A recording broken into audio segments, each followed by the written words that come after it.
you? I'm doing great. Thanks for taking some time out for us today. And now, how's life treating you? It's got to be going good. Book tour. I've been in a different city every day. The book's doing great. Things are fine. Man. I can't complain. I've had a great career. I've been able to make weird movies and write strange books my whole life. That's always what I wanted to do. Well, there you go. If we all could, what's it like? I mean, seriously, did you know back in 1972 when you did Pink Flamingos that for $10,000 that life would be taking you where it is today? Well, I'm a guarded optimist, so I hope things would turn out fine. And I think my parents did either. They thought it was either weird movies or I'd go to prison. So they're happy. Well, that's good to know. And like I said, it seems like it worked out all right.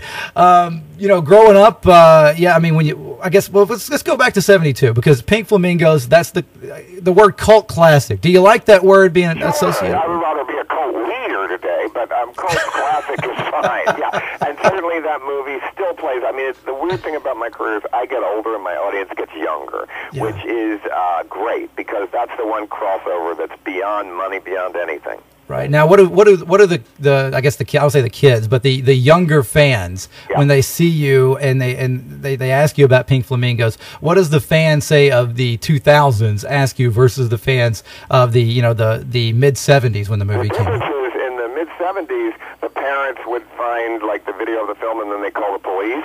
Today, the parents bring me their children and they ask, "What can I do with them?" There you go. When they're rebelling or getting in trouble or stuff. And I always tell parents, be glad your kid's in trouble in high school. That means he's going to end up in the arts. The people that are the football star and the homecoming princess in high school, the day they graduate, their life is downhill afterwards. Right. So be glad that you're real people that have success. They never totally fit in when they're in high school.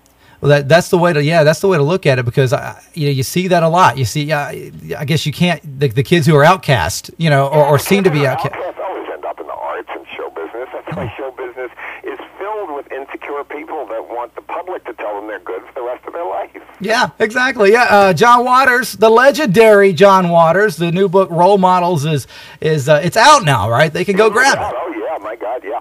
Now, tell us a little bit about the book. Like I said, a lot of folks know you from the movie side of things. Is my memoirs, but it's told through other people whose lives were more extreme than mine. Anybody from Johnny Mathis, who had great success, to Leslie Van Houten, one of the Manson women, who a terrible story about when she was 17 met a madman, and be glad your kids never met Charlie Manson. And I believe that after 40 years in jail, that she should be paroled. So it's a lot of different stories. That's a very, very serious story. I think all the rest of the chapters are funny. I've got Little Richard. I've got Ray Kawakubo, the fashion designer. I have St. Catherine of Siena, an insane Catholic saint that I pray to.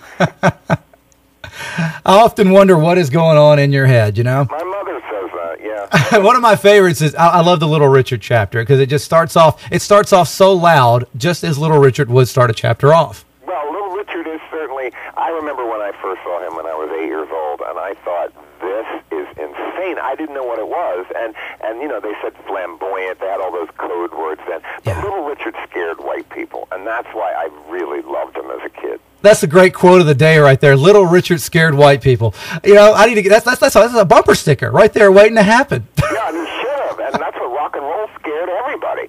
So that's why it was so great, and that music was almost like a Martian was singing it, and really what he was singing was the sound of the dishes that were making the noise that he was washing in the Greyhound bus station when he wrote those songs. There you go. Talking to the incomparable John Waters. Before we let you get out of here, I know you've had a chance actually to kind of poke some fun at yourself over the past few years as well, including an appearance on The Simpsons a few years back. Yeah. What was that experience like? It was great. I always wanted to be a cartoon character. Are you kidding? And TV Guide recently picked that as the best Simpsons ever. So little kids come over to me in airports, and I think, well, how do they know me? And they say, oh, we love you in The Simpsons. That's the only thing they know. They have no idea about Pink Flamingos. Well, soon they will, though, right? Give them about another 10 or 15 years, and then they'll be asking. The book is out. They can get it.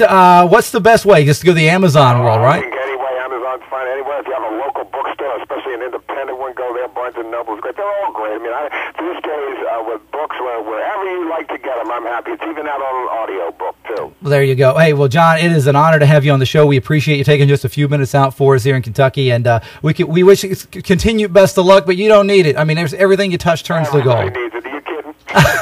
Hey, it's an honor having you on. We appreciate it. Let's do it again sometime, okay?